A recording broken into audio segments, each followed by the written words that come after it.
เข้าใจหลักธรรมหลักดี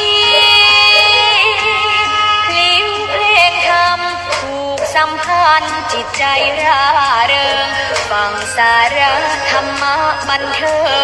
งรื่นเริงในชีวิตยามวันว่า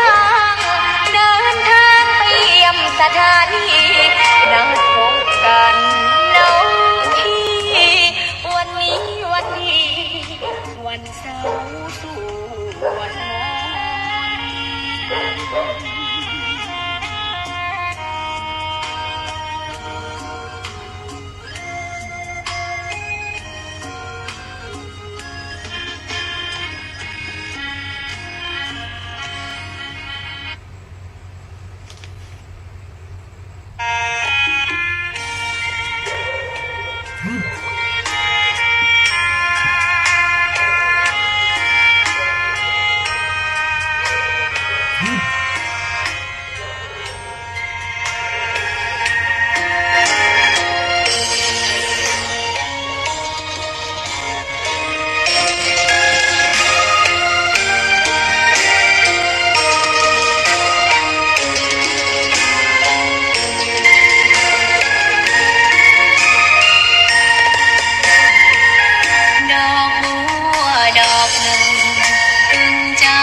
เจ้ามีความงามยิ่งไม่เปรียบเทียบเขาเทียบเราใครมองไม่งามช่างเขาแต่เจ้าก็คือดอกบัวด้วยความสัตย์ซื่อยึดถือความดีเป็นหลักใครรักไม่รักก็ไม่จมปลักมองมัวเมื่อโผล่พ้นน้ำก็เห็นความงามในตัวไม่ยึดติดในตมชั่วขอเป็นดอกบัวดอกดีใครไม่มองว่าบัวงามเด่นแต่บัวก็เป็นดอกบัวทุกวันอย่างนี้ไม่อยากเด่นดังแต่มุ่งหวังในทางเด่นดีเกิดมาเพื่อสร้างบารมีถวายชีพนี้บูชาดอกบัวดอกน้อยเฝ้าคอยคนที่ใจบุญมาโอบเอื้อเกื้อกูลรู้ค่าของบุญเก็บบัวขึ้นมาเพื่อสร้างความดีและสร้างบารมีดังว่าให้ดอกบัวนี้บูชาพระสัมมาสัมพุทธองค์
ขอนอบน้อมต่อพระรัตนตรัยแก้วเจ้าสามประการน้อมเอาคุณพระพุทธเจ้าคุณพระธรรมเจ้าคุณพระสังฆเจ้าคุณพระอรหันตเจ้าอริยสงฆ์เจ้าจุตนจุองค์ได้เมตตาแผ่ปรมีมาปกเก่าเกษาปกห่มรักษาครูบาอาจารย์พระมหาเถระพระเถรานุเถระเพื่อนสหธรรมิกสหพรหมจารีทุกรูปทุกองค์ปกห่มรักษาศรัทธาสาธุชนคนดีเท่าแก่อีป่ออีแม่ตั้งหลายทุกท่านทุกคนติดตามรับฟังรายการสารธรรมยามค่ำตั้งสถานีวิทยุ 106.50 เมกะเฮิรตซ์วิทยาลัยสงฆ์นครลำปางสถาญาติโยมเท่าแก่อีป่ออีแม่ตั้งหลายพบปะกันวันนี้วันที่20 มิถุนาศักราชพระพุทธาได้2567พระวสาเป็นวันโกนพรุ่งนี้เป็นวันพระวันนี้ขอสุมาอภัยเข้ารายการจ้าไปหน่อยเนื่องจากว่ามาถึงแล้วนะวันนี้ก็ต้องมาปลงผมคนเดียวมันทำเล่งเวลาบ่ได้เนาะต้องใจเย็นๆก่อนอันมีดโกนจะบาดหัวก้อยโกนก้อยไหลไปทีละน้อยตาก่อมหันสะทาลูกเอา มันก็เลยจ้าโอ้โกนผมแล้วปลงผมแล้วไปส่งน้ำมาพอเวลาโอ้19:02 นาฬิกา 19:02 นาทีแล้วก็ฟังเข้ามาแจ้งไปให้กับลูกหลานที่ทำหน้าที่ดูแลสถานีว่าเกาะสัญญาณให้หลวงป่อกำเด้อน้องนัดก็ดูแลจัดเกาะสัญญาณให้เนาะเข้ารายการจ้าสุมาอภัยกับสถาเอาละสถาไหว้พระสวดมนต์ก่อนกันเดียวก็จะนำอู้จาเรื่องราวต่างๆสำหรับการเดินธุดงค์ในวันนี้เดินจากไหนมาถึงไหนแล้วเนาะพรุ่งนี้จะเดินไปที่ไหนจะได้แจ้งให้สถาทราบวันนี้ค่ำนี้นอนที่ไหนนะตอนนี้ก็ปากันทำวัดสวดมนต์กันเนอะศรัทธาญาติโยมทั้งหลายกราบพระพร้อมกันเนาะกราบ1พุทโธเมนาโถกราบ2ธัมโมเมนาโถกราบ3สังโฆเมนาโถ อิมินาสการะนะพุทธังอภิปูชายามิอิมินาสการะนะธัมมังอภิปูชายามิ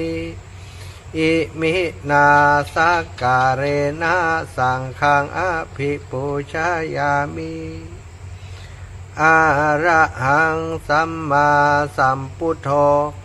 ภะคะวาพุทธังภะคะวันตังอภิวาเทมิกราสวากขาโตภะคะวะตาธัมโมธัมมังนะมัสสามิกราสุปฏิปันโนภะคะวะโตสาวกสังโฆสังฆังนะมามิกราบ นะโมตัสสะภะคะวะโตอะระหะโตสัมมาสัมพุทธัสสะนะโมตัสสะภะคะวะโตอะระหะโตสัมมาสัมพุทธัสสะนะโมตัสสะภะคะวะโตอะระหะโตสัมมาสัมพุทธัสสะพุทธังสารนังกัจฉามิธัมมังสารนังกัจฉามิสังฆังสารนังกัจฉามิตุติยัมปิพุทธังสารนังกัจฉามิตุติยัมปิธัมมังสารนังกัจฉามิตุติยัมปิสังฆังสารนังกัจฉามิตติยัมปิพุทธังสารนังกัจฉามิตติยัมปิธัมมังสารนังกัจฉามิต ตาติยัมปิสังฆังสารนังกัจฉามิอิติปิโสภะคะวะอะระหังสัมมาสัมพุทโธวิชชาจารณะสัมปันโนสุขโตโลกวิทูอนุตตโรปุริสธัมมาสารทิสัทธาเทวมนุษย์สานังพุทโธภะคะวะติสวะคะโตภะคะวะตะธัมโมสันทิฏฐิโกอากาลิโกเอหิปัสสิโกโอปานายิโกปัจจตังเวทิตาโพวินโยหิติสุปฏิปันโนภะคะวะโตสาวกสังโฆอุชุปฏิปันโนภะคะวะโตสาวกสังโฆยายาปฏิปันโนภะคะวะโตสาวกสังโฆสามิจิปฏิปันโนภะคะวะโตสาวกสังโฆยะทิทังจัตตาริปุริสายุคานิอัฏฐปุริสปุคลาเอสะภะคะวะโตสาวกสังโฆอะหุนายโยปะหุนายโยทักขินายโยอัญชาริการะนิโยอนุตตรังปุญญเขตังโลกัสสติกราบพระพร้อมกันเนอศรัทธาท่านเจ้าทั้งหลายกราบหนึ่งพุทธังวรันตังศิรสานามามิกราบสองธัมมังวรันตังศิรสานามามิกราบสามสังฆังวรันตังศิรสานามามิไหวพระสวดมนต์แล้วสบายใจละจะได้อุจาสนทนาธรรมกันยาวไปเลยนะจนถึง19:45 นาทีก็จะเปิดสายรับสายสนทนากับศรัทธาญาติโยมที่โทรมาจากต่างบ้านต่างจองเนาะวันนี้ก็เป็นอีกวันหนึ่งนะแฮม2 วันวันแฮมวันเดียวที่จะเดินเนาะวันนี้ได้เดินเรียบร้อยละนะวันนี้วันที่20สถาวันพรุ่งนี้21วันฮือก็22ทำอะไรอย่างอีมันงง วันที่22ก็จะจบโครงการคือตานพระป่าแล้วก็ถือว่าโครงการนี้จบสิ้นลงโครงการธรรมยาตราเพื่อการศึกษาค่ำตะวาแรงตะวาศรัทธาญาติโยมติดตามเนาะก็จะรับทราบว่าอาตมานอนที่ป่าช้าบ้านทุ่งยาวทุ่งยาวแตะศรัทธายาวสุดลูกหูลูกตาล้อเลาะดอยขุนตาลเนาะฝั่งของอำเภอแม่ทาตำบลทาซบเซาบ้านทุ่งยาวตำบลทาซบเซาอำเภอแม่ทาจังหวัดลำพูนโอ้บรรยากาศงามศรัทธาไปหันยามแรงตอนเจ้าพระอาทิตย์ขึ้นช่ำงามไปนอนที่สุสานป่าช้าเมนเปิ่นสร้างใหม่พอดีศรัทธาเมนสร้างใหม่ก็สะอาดอยู่เนาะยังบ่มีฝุ่นมีฝงเต่าดินอย่างเต่าใดก็ไปปัดกวาดเจ็ดถูนอนบนเมนตอนดึกมาอากาศสบายประโทษศรัทธาอากาศเย็นสบายเนาะเพราะว่าเมนมันอยู่สูงลมมันเข้าทุกทิศลมปัดเย็นสบายแจ้งทีแรกก็บ่ได้ห่มผ้าน่ะดึกเข้าใกล้จะแจ้งอากาศหนาวเอาผ้าจีวรที่พึ่งไว้เอามาห่มห่มชะกำนกกระปูดห้องล่ะนกกระปูดห้องนี่มันแจ้งแล้วนี่5 โมงแล้วนี่ล่ะพอนาฬิกา5 โมงแต่ศรัทธาญาติโยมก็ลุกขึ้นมาส่งน้ำอาบท่าแล้วก็เตรียมสัมภาระครอบครัวขึ้นบาแล้วก็เดินจากป่าช้าบ้านทุ่งยาวออกมาที่ตลาดนะตลาดแม่ท้าตลาดแม่ท้าที่ทางเข้าบ้านทุ่งยาวนี่ตรงข้ามกับตลาดพอดีศรัทธาพดออกมาก็หันตลาดพอดีก็เดินธุดงค์จากตลาดบ้านแม่ท้าหันมาออกมาก็ได้เข้าพอได้ฉันพอได้ฉันเหลือเนาะพอได้ฉันแล้วก็ถือว่าเหลือไม่ฉันที่บนกลางระหว่างทาง ระหว่างทางหม่อนดอยอันขุนตาลนั่นนะสถาเส้นแบ่งลำปูนกับลำปางฉันแล้วโอ้กับข้าวตีเหลือแบ่งไว้น้อยหนึ่งตีเหลือก็เอามอบเพื่อคนตีเปิ่นเพียวพัดปัดกวาดตีศาลาอเนกประสงค์ศาลเจ้าป่อขุนตาลนั่นเนาะมีพระพุทธรูปอยู่หันก็เลยไปนั่งฉันเข้าหันเหลือเรียบร้อยก็เอาฮือเปิ่นก็เหลือไว้น้อยหนึ่งสำหรับไว้ฉันเพลเสร็จแล้วก็เดินลงมากว่าว่าเวลามันจะล่าจ้าสถาบ่พักเมินเดินลงมาโอ้มาปะใส่กระทาชายนายคนหนึ่งเดินน้ำหน้าไปดกเข็กน้ำหน้าโอ้หมอนี่เดินจ้าจะไปไหนจ้านะแต่งตัวก็จัดดีไปถึงก็เลยถามว่าจะไปไหนโอ้จะไปกรุงเทพโอ้จะไปอย่างไรจะไปโดยรถพ่วง จะเสาะเกิดรถขึ้นไปแต่เดินมาถึงหลุมดอยขุนตาลแล้วเนาะอาตมาก็เอาตามสบายก็เดินไปได้สักหน่อยเขาตัวคนมีข้าวกินก็มีข้าว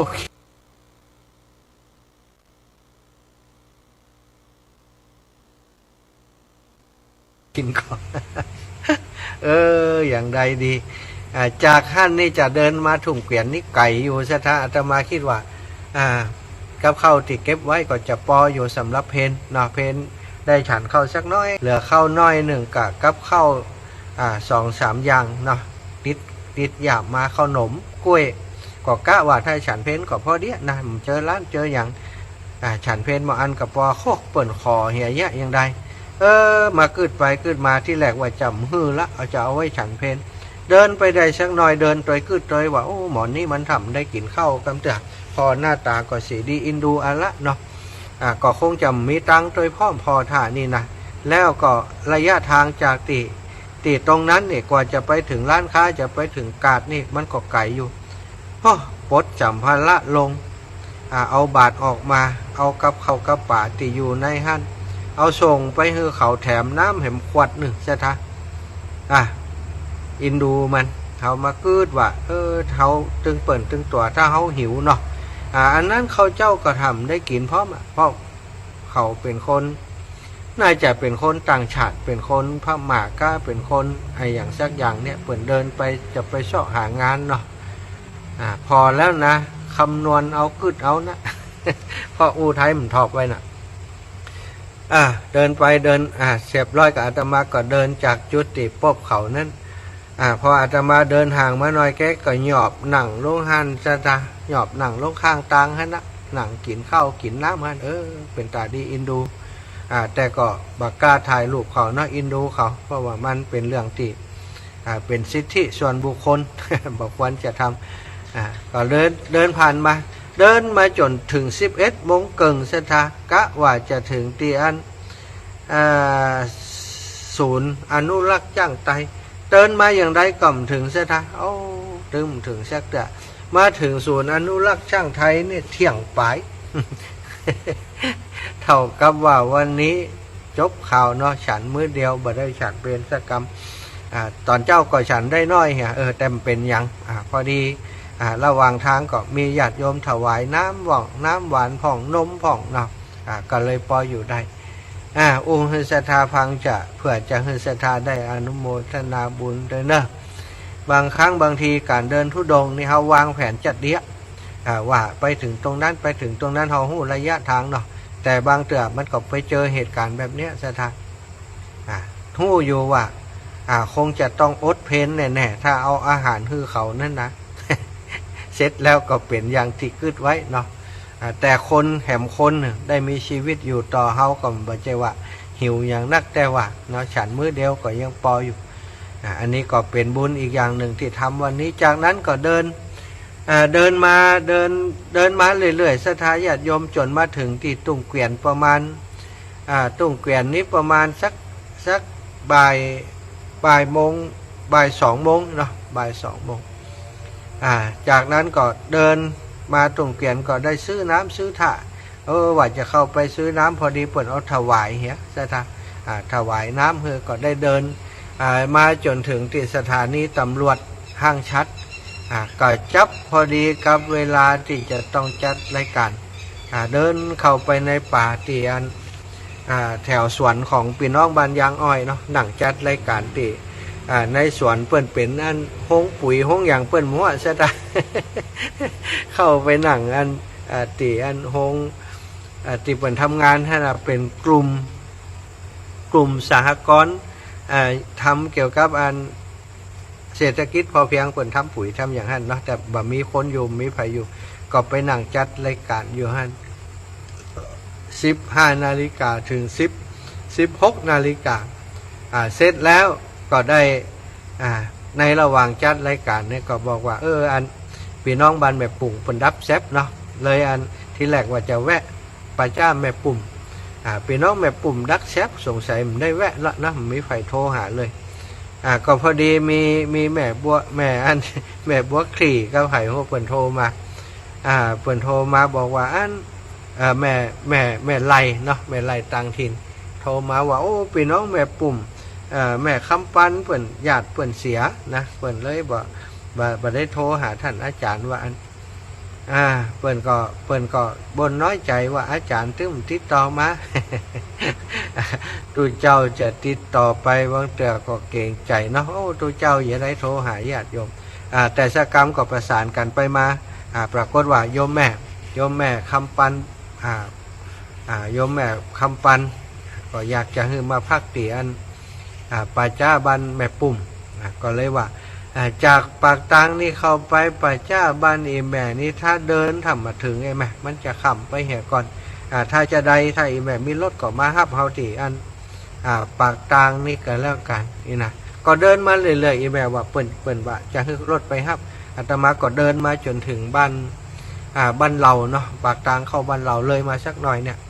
โยมแม่เปิ้นก็เอารถไปฮับลูกเบาเปิ้นเอารถไปฮับที่ฮั่นแล้วก็มาที่สุสานป่าจ้าบ้านแม่ปุ่มถึงนี่ประมาณสัก4 โมงอัน5 โมงสัก5 โมงถึงนี่นะมาถึงนี่แล้วก็เพี้ยวพัดปัดกวาดโยมแม่เปิ้นก็ช่วยกันล้างห้องน้ำห้องท่าวันนี้เปิ้นก็เสียศพที่นี่1 ศพว่าอันเสียศพแต่เจ้าเนาะลุงไอ้อย่างสักอย่างเนี้ยนะเปิ้นเสียศพเผาศพที่เมนนี่ก็มาพักอาศัยอยู่ที่นี่เอาบุญมาฝากมาแบ่งมาปั่นคือเปิ้นวันนี้ก็จัดรายการอยู่ที่ป่าจ้าบ้านแม่ปุ่มเนอะจะทาญาติโยมพรุ่งนี้เจ้าก็จะบิณฑบาตที่ป่าจ้าเนี้ยญาติโยมเปิ้นจะมาใส่บาตรแล้วเปิ้นจะไปวัดกันมันเป็นวันพระพอดีเนาะก็เลยว่าบิณฑบาตที่นี่แล้วก็จะให้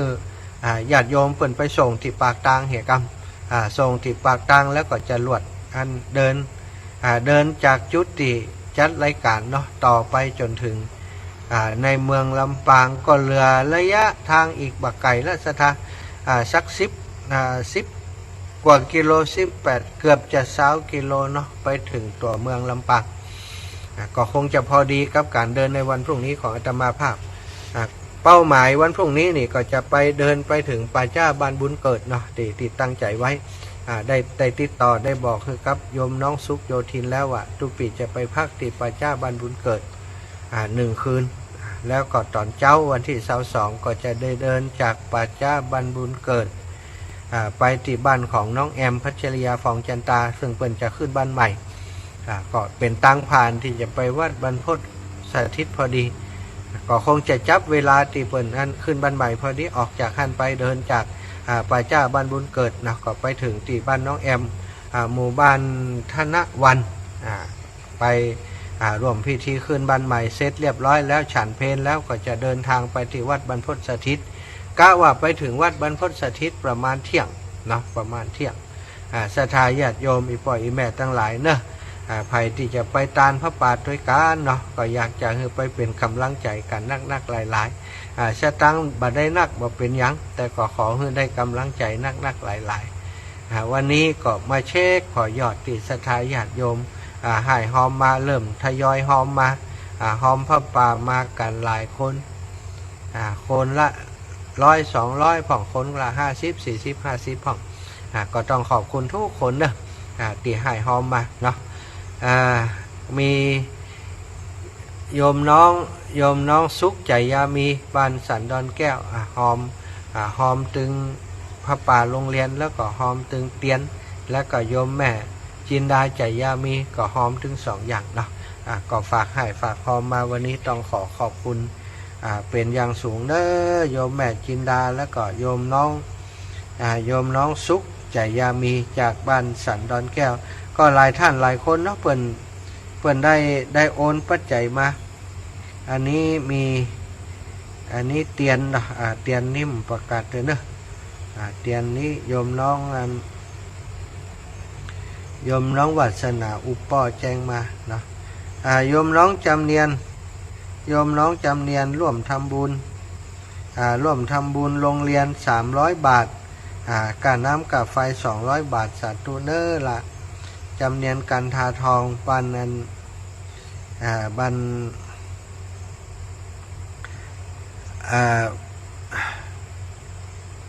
นอย่างนี้หลุมหนองกระทิงจ้าบันน้ำท่งโอ้ไปอยู่ประจำลืมบ้านเปิ่นแล้วก็แม่ย่าเรียบกับอันแม่ย่าเรียบวางสมบัติอีกแม่ย่าเรียบก็หอมมาต่อได้แม่ย่าเรียบอันนี้โย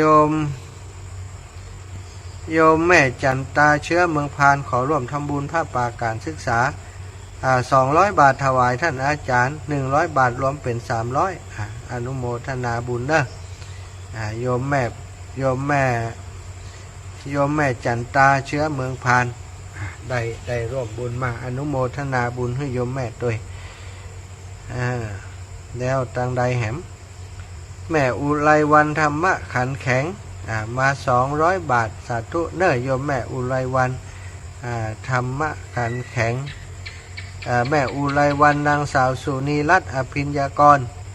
ขอร่วมบุญกับโรงเรียนและแม่บุญสายปวงคำพร้อมครอบครัวก็ร่วมบุญด้วยกันเป็น200 บาทสาธุอนุโมทามิแล้วมีไผ่แหมท่านอื่นๆเนาะก็ตอนแต่เจ้าตอนบ่ายได้ประชาสัมพันธ์ไปพ่องละเนาะก็คงบ่ว่ากันเนอะที่ถ้ามันได้ประกาศอย่างใดเดี๋ยวอาตมาจะไปรวบรวมแห่งกรรมสถาถ้าตานเรียบร้อยแล้วก็จะเช็คแล้วก็จะขออนุญาตประกาศให้สักวันหนึ่งแต่อาตมาจัดรายการเนาะเพราะบางคนเนี่ยอาตมาเปิดโทรมาแล้วก็อาตมาก็เดินอยู่ระหว่างเดินทางเลยบ่ได้จดเปิดมีแต่ได้บันทึกเสียงไว้นะก็จะไปเอาติบันทึกเสียงไว้คัดลอกออกมาแล้วก็จะแจ้งให้ศรัทธาญาติโยมได้รับทราบแห่งกรรมวันนี้ก็ขอเชิญชวนแห่งวันพรุ่งนี้อีกวันหนึ่งที่จะเดินแล้วก็วันฮือที่จะเป็นการตานพระป่าเนาะทุกบาททุกสตางค์ที่ศรัทธาญาติโยมมาจะได้ถอนออกมาเพื่อจะมอบให้กับตั้งโรงเรียนมีสตางค์ของตัวเก่าอยู่ในบัญชีหั่นก็เล็กๆน้อยๆเนาะศรัทธาญาติโยมซึ่งสุดท้ายเนาะก็คงจะถ้าตั้งโรงเรียนมันบอกกุมบอกปออย่างใดก็คงจะเทมดบัญชีนั้นให้กับโรงเรียนไปเรื่องตั้งหน้าก็ว่ากันบัดเดี๋ยวนี้มาเช็คพอแล้วเนาะคง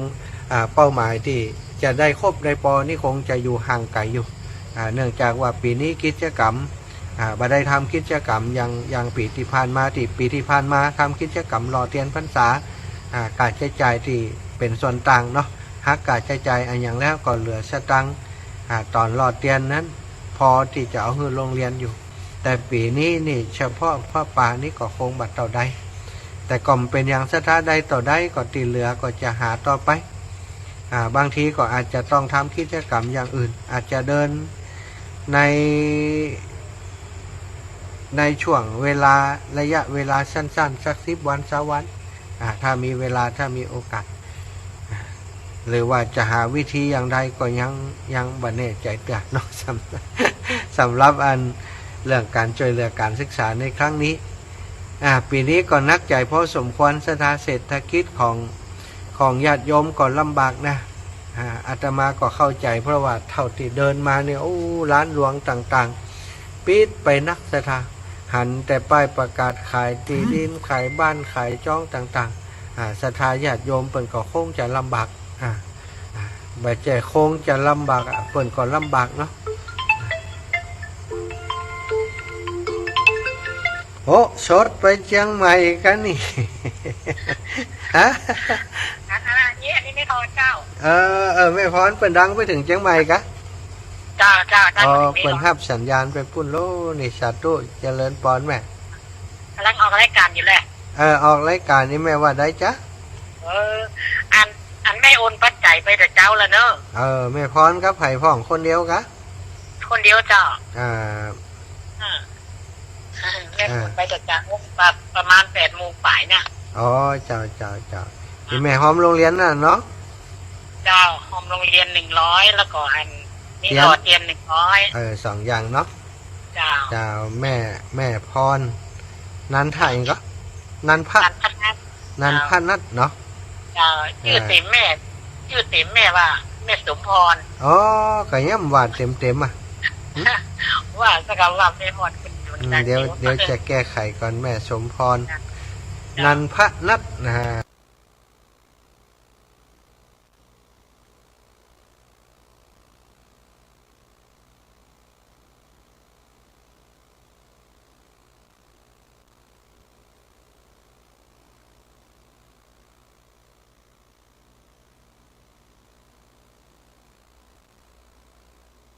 นั่นนะเบอร์098005นั่นว่าเอาเนอะแม่เนอะวันนี้มันโทรศัพท์เครื่องนี้ดีแล้วเครื่องนั้นดีแล้วมันไลฟ์สดได้เอามาไลฟ์สดนะ ก็กุดได้ยังเปลี่ยนอีกนะวันนี้เอาแบบเก่าเนอะ0808844173ใครที่โทรเข้ามาตั้งงาน098ตะกี้เปลี่ยนมาโทรเข้า0808844173เนอะถ้าโทรเข้าเบอร์นั้นเนี่ยเอาอันที่อาตมาไล่สดก็จะหมุนเว้นให้มาไอ้ปล่อยอีแบตตั้งละโทรมาเบอร์ตีหว่ำเดี๋ยวนี้เด้อแม่สมพรนันพนัทโอเค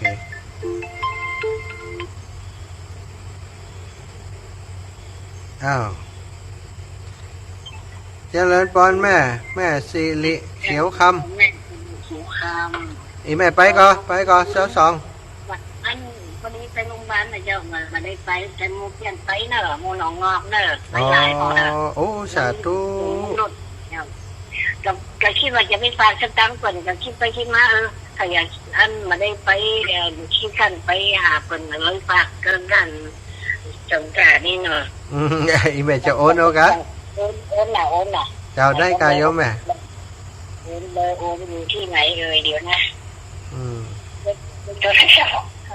นี่ก็อยู่ก็มองจำ53น้องนี่ภาษานี่นะภาษาในวันไหนเกี่ยวนี่ลูก53 095 491เจ้าแม่อันนี้ตั้งอยู่ก่อนธนาคารกรุงไทยแม่กรุงไทยเจ้าไปตามจดจ่ายเจ้าก็แต้มคมแม่แต้มคมแต้มสระแอต่อเต่ามอม่าไม่โทรอีแม่คอควายมอม่าคม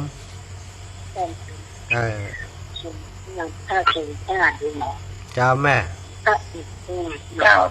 จ้าสัตว์ตู้นะแม่นะแม่หอมเท่าใดประกาศเลยยาวละ100อันอย่างก็เอาเตรียม100เจ้าโรงเรียน100แล้วก็เงินพี่น้องไอ้โจมันยังคนยังแบบเอา300ดีกว่าแล้วก็ห้องกันนั่งกาแฟขนมน้อย300สัตว์ตู้นะแม่นะอนุโมทนาบุญแม่เด้ออยู่ดีมีสุขอายุมันขวัญยืนสาธุไปนอนตั้งใจก็ไปนอนแต่ตัวได้ได้บุญด้วยกันเนอะยกมือไว้เอาบุญแต่บอกบาเนี่ยให้บาลำได้โชว์มาได้หนอฟังเป็นกูเจ้าขอบคุณ ขอบ เจ้า คุณ เปิดฟังตลอดเสียหาฟังงานที่ท่านไปอันทุกโลมีหนาฟังตลอดทางเลยท่านไปถึงไหนถึงหูหมดเลย โอ้ขอบคุณขอบคุณจ้า เจ้า เจ้าแม่อ้าวเจริญปอนพี่น้องลำปูนมาแล้ว นักการเจ้า เจ้าแม่เพน ตานเจ้า เจ้า โอนตังเฮือนหลวงปู่เลยนะเจ้า อ๋อเตียนนะอีแม่หอมเรียนถึงปัจจัยอ่ะ แม่หอม100เนาะ เจ้าแล้วขอเตียนอย่างนั้นโอนก็คือ300เจ้า โอ้เจ้าได้โอนคือ300เจ้า ดีแล้วคนตกก็เจ้าตกห้ำอยู่แม่ตอนเตียนมาถึงห้างชัดนี่ฝนตกตั้งถุงเกวียนมาแม่ถึงแต่มันก็ยังไปได้อยู่เนาะไปได้เพราะว่ามันตกสัก30 นาทีเนี่ยก็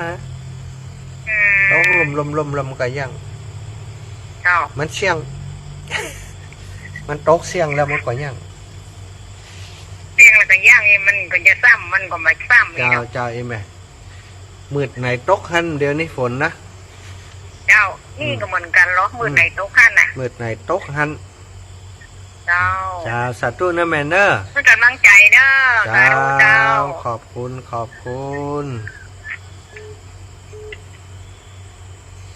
แม่กับแก้วสีอินแก้ว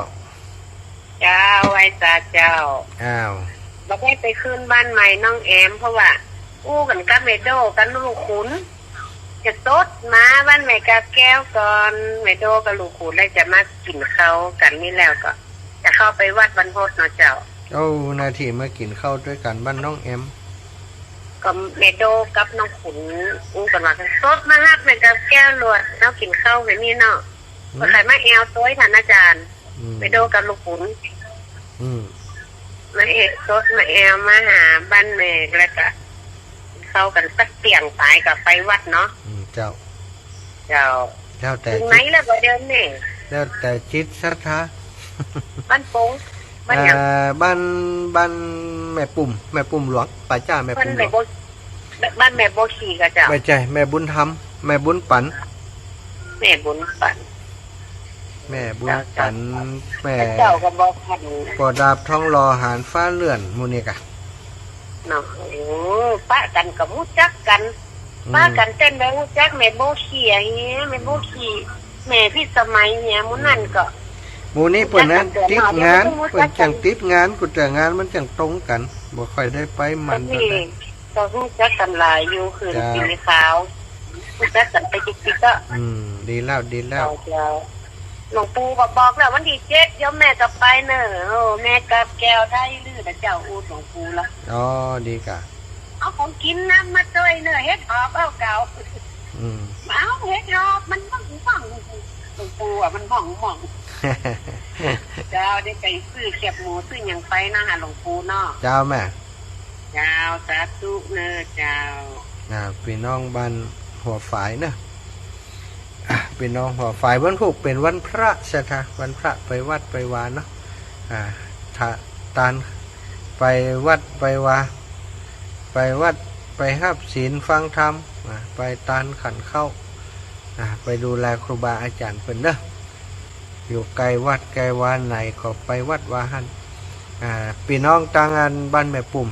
ที่แหลกเปิ่นนิมนต์ไปวัดก็ว่าอันบันลบกว่านะเดินทุดงอยู่ ก็ไปเรื่อยๆก่อนแล้วกันวันผูกคงจะรบกวนโยมแม่บุญปันลูกบ่าวเพิ่นเนาะไปส่งเตียนถนนซุปเปอร์ตั้งนอกเพิ่นที่แรกว่าจะให้เบิ่มมาก็ไก่ล้ำไปตีรถมาแค่ว่ามาฮับออกจากนี่ไปซุปเปอร์ได้เนาะวันนี้ก็จะ วันผูกก็จะบอกเฮือนรบกวนลูก โยมแม่บุญปันบุญธรรมเนาะน้ำเสกุลบุญทาก็ว่าบุญธรรม ไปส่งเตียนถนนซุปเปอร์แล้วก็จะได้เดินทางต่อไปจนถึงบ้านบุญเกิดก็น่าจะถึงประมาณสัก 3-4 โมงเนาะตามเจริญปอนแม่บุญยงคำเป็กเครือหลวงพ่อเจ้าโอนไปละตะวาละเด้อ เจ้าแม่อันตีเตือนนั่นเป็นเดือนหน้าก่อนหน้าก็โอนทำใหม่แล้วก็ แล้วก็แม่จันสม100อ๋อแม่จันสม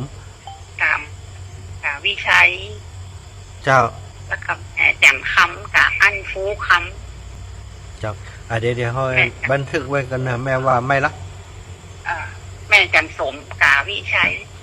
100แม่จันคำฟูคำ100เจ้าอันนี้คือหอมโรงเรียนก็ว่าเตี้ยนหอมโรงเรียนหลวงพ่ออ๋อเจ้าแล้วไผ่แหมคนแล้วแม่บุญยงแหม100เจ้าแม่บุญยงคำเป็กเครือแหม100เนาะเจ้าแล้วก็รอเตี้ยนนั่นเดี๋ยวก่อยโอนไปที่หลังก่อนมันยังแหมหลายวันอยู่เจ้าสาธุมันได้จดเดี๋ยวนี้ถ้าเปิดหอมกับได้จดเดี๋ยวนี้นะเดี๋ยวมันจะได้จดเหตุกรรมกันทั้งทั้งวันแต่ไม่ได้โทรหาหลวงพ่อดีแล้ววันนี้โทรมาเป็นกำลังใจกันเนาะขอบคุณนะแม่บุญยงบ้านอยู่ที่ใดฮั่นก็อยู่บ้านสายใต้เจ้าอ๋อบ้านสายใต้นี่ติดกับบ้านน่ะกันเนาะบ้านนั้นอย่างก็แน่บ้านสายพัฒนาก่อนบ้านสายใต้บ้านไหนพัฒนาบ้านอย่างก็เด่นเลยบ้านสีปีดาบ้านแรงสีปีดาเนี่ยไกลกันเจ้าหมอพี่ใช้นี่แหละร้อนเหรอบ้านสายใต้อยู่กับไหลพัฒนานี่กะไปหำน้อยม่อนเขาแก้วเจ้ามาหำน้อยหนึ่งเดินเข้ามาหำน้อยแล้วรถคันเหมืองนะอ๋อเลยบ้านนั้นไหลศิลาทองไปหนออ๋อวันนายจะได้ไปเอววันนายจะได้ไปเอวเนอะเจ้าสาธุนะแม่นะแม่บุญยงคำเป็กเครือเนาะบ้านทรายใต้อีหรอก็ใกล้ๆกับบ้านไหลศิลาทองบ้านนั้นหม่อนเขาแก้วแถวๆนั้นนะบ้านใหม่พัฒนาก็ขอบคุณนะโยมแม่เนอะได้ให้หอมมาแต่เจ้านี่โยมแม่โยมแม่เดี๋ยวขอพอกันเด้อแต่เจ้าเปิ่นส่งมาได้บันทึกไว้อยู่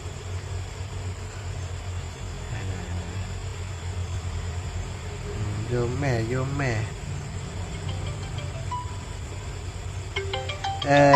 ่จันฟองพรมถาวรพร้อมบุตรธิดาบ้านประตูมาลำปางรวมบุญพระป่ามา200 บาทนะอนุโมทนาบุญให้แม่เด้อแต่เจ้าปั่นปอนให้แม่แล้วเด้อ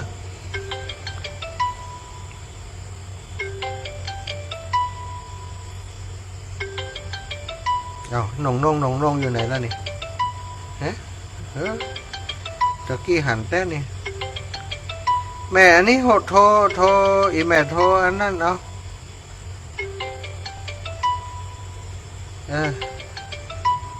ย้ำโทรศัพท์เอาอีแม่เดี๋ยวมันหายนะเจริญปอนแม่มันคุมได้มาบินพักแหละไปปีนอย่างมาเดียวอยู่แม่ปุ่มหลวงเพ่ไปยังไงเดินไปแม่ก็แม่นะโหถ้าว่าใจม้าแม่ก็จะเตรียมกับข้าวไปได้แม่ก็จะไปวัดหนองฮานนี่กะมวยแม่เขาไปวัดไอ้ขี้ขั้นรบกวนไปจ้ะอยู่ไกลเป็นอย่างว่าแม่เดี๋ยวก็จะน่าละ2 วัดนะเรากูเดี๋ยวไปพุ่นก็ตีรถไปไกลแกน่ะตีรถไปไกลแกแล้วปุ๊บมาแหมแม่ไปเดินเต็มหนตาแม่ถามถึงมาได้เดินเต็มแม่ก็เป็นคนก็มาก็ไปลึกๆจากผมนี้อย่างกับเข้าเอ็มได้สัตว์ตัวแม่เจ้าคุณฮักษาแม่เนอแม่นิตยาปินตาคำเป็นใส่ทุกวันพระเนาะแต่วันพรุ่งนี้ก็จะบิณฑบาตนั้นถนนซุปเปอร์นะเสถะไปเดินไปเลยทีนี้ก็บิณฑบาตออกไปยายพรร้องวัวแดงสักการเจ้าค่ะว่าไงผ่านไปอธิบายอธิบายก็อธิบายทำเนี่ยค่ะม่วนก็หมดค่ะเพราะพี่ชิดเนี่ยอะไรชื่อดีสิริธรรมบัณฑิตเจ้าดีกะแฟนรายการครูสิริโลนี่ก็มันจะหมดละลำปางนะ4-5 จุดแม่เนี่ยหมดเนาะสาธุขอบคุณยายพรเนอะอยู่ดีมีสุขเนอะ มาสกัด อยู่ดีมีสุขอายุมันขวัญยืนแม่ยายพรล่องวัวแดงนะคนบันไก่อยู่ล่องวัวแดงพุ่นอ้าวแม่ยาเรียบแม่ยาเรียบแม่ยาเรียบแม่ยาเรียบวังสมบัติเนาะเปิ้นลมบุญมาวันที่22เปิ้นก็จะมาอยู่ก็เดี๋ยวก็จะประกาศแห่งกรรมเนาะวันที่22วันที่22ค่อยประกาศเจริญพรโยมแม่ตอมแก้วโอ้หายหน้าหายตาไปเมินโลปีน้องแพทย์น้องแดงนี่โอ้มีเนาะ โอ้เงียบไปเลยนี่แม่ตอมแก้วแพทย์น้องแดงโทรลำกะโทรลำกะลำโทรกะแม่ตอมแก้วหายเป้งไปเลยเนี่ยโยมแม่ตอมแก้วแพะน้องแดงเจริญพรมันอ่อนก็ได้ยากมันเหมือนได้เพิ่มเงินนั่นกะว่ายังได้อีแม่ไม่รู้ว่านั่นกินแม่ว่าจะทำบุญเจ้าเดินงานไปลงโรงเรียนนะเจ้าได้กะอีแม่มีเบอร์บัญชีแล้วยังก็ว่าเดี๋ยวกันหนึ่งกับอันนี้เนาะทำบุญมีแล้วกับตาวันพุธที่เจ้ากับอันเดียวกันนะกะโรงเรียนกับพระปาน่ะโยมแม่เรียนกันนั่นกะเจ้าโรงเรียนก็จะเอาไปตานที่วัดบรรพตท่านได้ไหมเจ้าอันนี้เนี่ยเจ้าอันเดี๋ยวจะโอนไม่เงินหนึ่งเดี๋ยวจะโอน200เจ้าโยมแม่ดูอีเนี่ยไอ้พวกอันไปถึงไอ้เนี่ยก็พอตัวนี้ทั้งนั้นนะ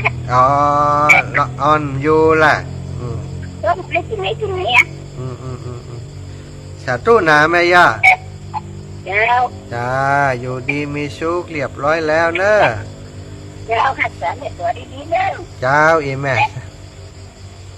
สาธุแม่ตอมแก้วแพะหนองแดงแม่บัวขี้เจ้าไว้ค่ะเจ้าพระอาจารย์ใช่ว่าโทรหาแม่พรนิทาอย่าแม่พรโทรหาแม่คำวันผู้ทำกันเด้อเนาะบอกแค่นี้เราไปหาไปพระอาจารย์เดี๋ยวนี้ไปอยู่เพราะว่าเขาเลี้ยงไก่แค่วันพุ่งมาพานนี่ก็พานนะก้าวันผ้าขี้ข้านกวนนี่แม่เขาจะเดินตั้งซุปเปอร์ปะซุปเปอร์ทางแดงไปทางแดงวันผูกก็จะออกไปอันติเก่านะออกไปติอันสถานีตำรวจแล้วก็เดินทันไปก็ไม่ประพิงเขาไปจะไปเป็นยังก็อย่าไปอยู่การทะเลาะกันก็ไปจะไปอย่าว่าแกไปวัดก่อนเนี่ยไปนั่งไปเป็นโถทำพิธีขวาย8 โมงคนยังมาทำเสียเลยกะอย่างใดดีอันก็อย่าไปข้าทาละปังหรอกอย่าไปแล้วได้ไปกันจ้ะอันน่าจ้ะมาจังนี่ออกนี่ซุปเปอร์ที่มันล่องไปข้าทาละปังหรอกมาแล้วดีว่าถ้าไปฮันต้องให้เบิ่มมาครับนี่ไปส่งปุ่นฮับด้วยกันฮับเตียนแม่ปุ่มนี่นะได้ถ้าแม่จะใส่บาตรก็ให้เบิ่มมาฮับนี่6 โมงกึ่งแล้วก็ไปหาแม่ฮันก็6 โมงไปสักหน่อยเกือบ7 โมงอีกเลยนะจัดได้อย่าโทรบอกมาแบบนี้เราบอกมาต้องมีอำเนอไปอยู่กันรอยเนี่ยได้โทรบอกเลยโอเคอันตามนี่เนาะเจ้าได้สัตว์ตุนเนออีแม่เป็นทักษะสถา58 นาทีแล้วเนี่ยลมแรมเวลาจะหมดแล้วเนาะเอาละขออำนวยอวยพรให้มุสถาญาติโยมทุกท่านทุกคนขอบคุณครูบาอาจารย์ที่ก็สัญญาณไปคลื่นสีขาวตั้งเชียงใหม่เนอะอนุโมทนาบุญกับสถานทุกท่านทุกคนที่ติดตามรับฟังรายการจัตตารโรธรรมาวัฏันติอายุวันโนสุขังพลังนิพพานังปะระมังสุขา